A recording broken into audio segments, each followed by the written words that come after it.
So right now I'm next to my pear tree, and I wanted to talk to you about water shoots. This water shoot is basically this straight up going branch that is bigger growth on a tree, and on pear trees you can actually see it quite often. And for pear trees, I personally think, and what I practice, well, not yet, but from this year, I will be more concentrating on summer pruning. And the reason is that spring pruning produces a lot of this bigger growth that you see over here. But that's not what this video is about. So I actually wanted to talk to you about general advice that you may be hearing from gardeners who have pear trees, not any tree for that matter, in their garden. And the general advice is that you should remove all water shoots. Okay, that's correct, it's obvious, but I would like to actually challenge that idea, and I will explain why. Sometimes you may get a water shoot exactly where you want the next scaffold branch, for example. And this is a good example over here.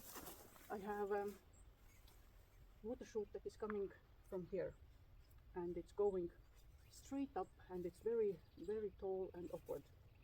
Now, in this case, you could actually bend it and create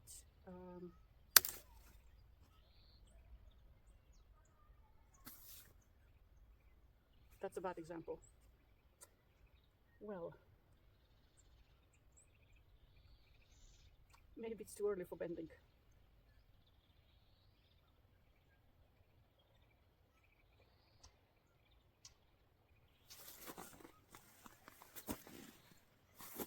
Well, now you definitely have to remove it.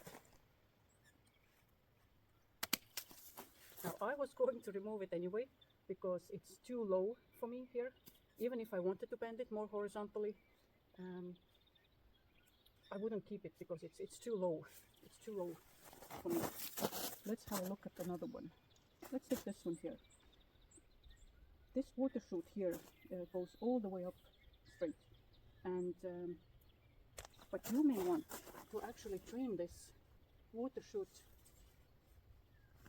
over here and create a scaffold branch over here. That can be done. So water shoots usually, they are heading straight up and they don't have any fruit spurs.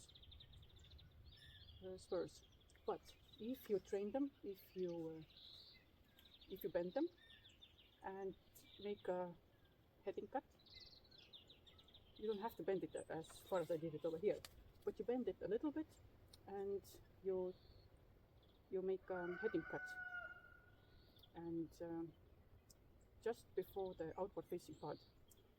Now, just as an example, I'm not planning to keep it, I think, but we do a heading cut, and this branch you can then bend a little bit,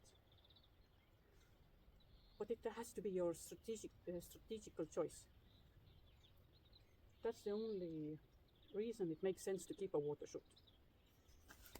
I actually tried to do it over here. You see, I was trying to bend some of them over here last year. So, but of course, be careful. Do not bend it straight away too much.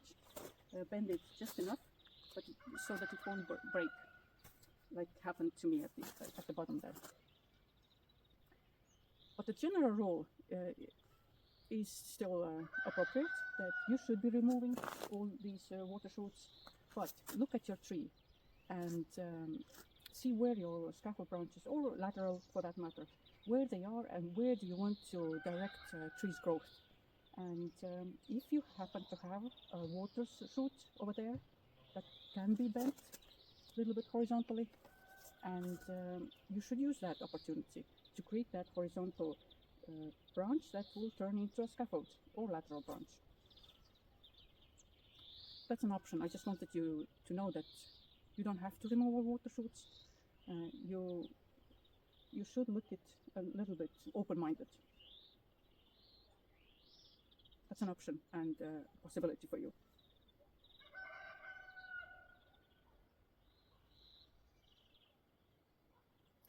I hope that was helpful to you.